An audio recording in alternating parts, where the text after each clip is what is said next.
say that if you put a frog into cold water and you put it on the stove, the frog will stay in the water until it boils to death. But if you put a frog into a pot of boiling water, it tries to jump out. I'm not an accountant and I'm not a lawyer. I, in fact, started my working life as a high school teacher, teaching history and politics in state government high schools. And interestingly, as John would know, I taught John's younger brother, Michael, in about the second or third year of my teaching career. So I had 17 years as a school teacher, and then I worked in the Victorian public sector, and then I went to KPMG. They were trying to set up an organisation change and training unit. And at KPMG, like a lot of accounting firms at the time, we had to account for our time in 6-minute blocks. Right? 75 a day, 750 a fortnight. Now, what I realised pretty quickly is that everybody was putting a whole lot of bullshit on the timesheet. Surprise. Comes as a surprise, I'm sure, to everybody. So we either swallowed time, or we put time to a code that was empty. So we had a client that we negotiated a fee with, and we hadn't used up all the time, so we put some time on that code, which was really to another client, and we shifted it around. And what was really interesting is all the timesheets were collected every fortnight, and I think they went up to level 2, where they were all aggregated, and then they went up to the partners, and we were told that the partners made strategic planning decisions based on the timesheets. And I thought, this is quite remarkable, because everybody, and we weren't accountants, we were a bunch of OD people like you, but everybody, including accountants, was putting all this bullshit on their timesheets. So I was putting bullshit on my timesheet, and that was being aggregated into a bigger pile of bullshit. And then it went up to the partners who took this big pile of bullshit and made strategic planning decisions. I thought, this is amazing. Now, the thing is, the accountants weren't surprised by this. They were the frogs that had been put into the cold water, put on the stove, and as the water was heating up, they were fine. They just adapted to it. I couldn't believe what was going on. I was the frog that had been put into the boiling pot of water. And I found it absolutely staggering. And I remember going home to my wife and saying, these are people who are driving advice to the biggest industries and the biggest employers in this country, and that's how they make decisions. You've got to be joking. But that's how it was. But that's not what I want to talk to you about. We like that story. Yeah. You can claim it as your own.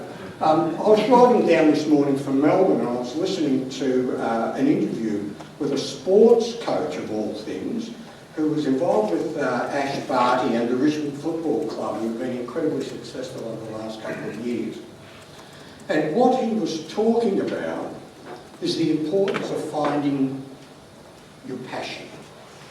And he quoted the work of a guy called Simon Sinek, which some of you might be familiar with. Yep. Simon Sinek's got a wonderful TED talk called First Start with the Why. And in introducing this topic, the guy, Ben Crow is his name, said, he quoted Mark Twain. It's not common for a sports coach to quote Mark Twain. So Mark Twain said, the two most important days of your life are the day you're born and the day you find your why. So why do we do what we do? We spend a heck of a lot of time in our organisations thinking about our clients and what we do and how we can do it better and how we can value it and how we can price it and how we can do all sorts of things. But I don't think we spend enough time in our organisations asking, why do we do what we do? And why does that really matter? We talk about the how, we talk about the what, but we don't talk very much about the why. And I was so pleased when Ron Baker mentioned as one of his favourite books, David White, a corporate poet. And I thought what we need is more corporate philosophers who ask those kind of critical questions. Not how can we be better, how can we be more efficient, how can we be more effective, but why do we do what we do? And why does it matter that we do what we do? So one of the critical things, I think, for all of us as leaders in our organisations is to become storytellers and to tell the story of the why. On a personal level as a leader, you need to ask yourself, why do I do what I do? Why is it important to me to be in a leadership role? And connect that to an organisation that you feel is doing something incredibly worthwhile. Now, we can take a much more operational kind of approach to it, about why answering that why question is so important. Two pieces of research that I'll quote for you.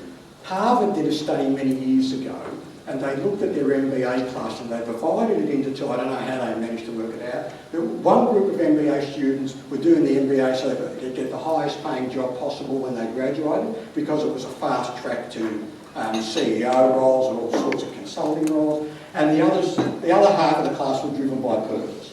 And they tracked them for a number of years. Which group ended up making more money? Yeah, the purpose-driven group, right? It's pretty clear.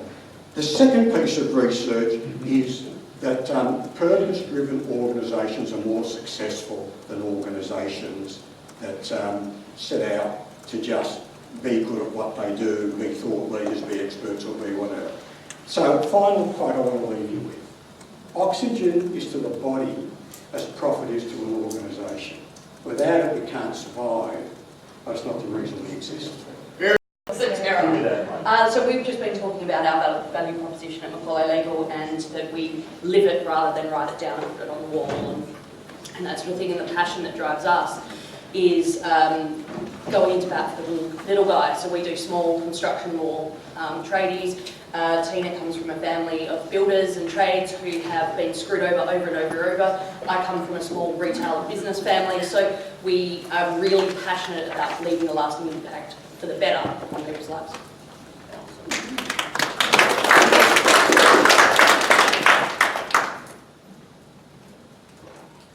In the corner.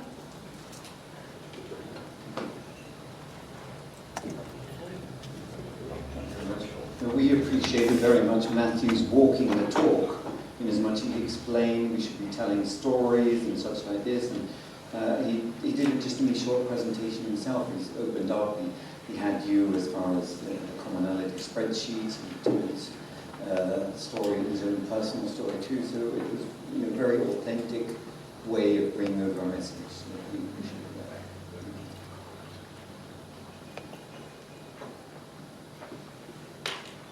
By the way, Simon Sinek, he's a friend of mine, and those of you in Victoria, he's here on the 25th of March in the morning session, talking about his new book, I think most of it is called The Infinite Game. All right.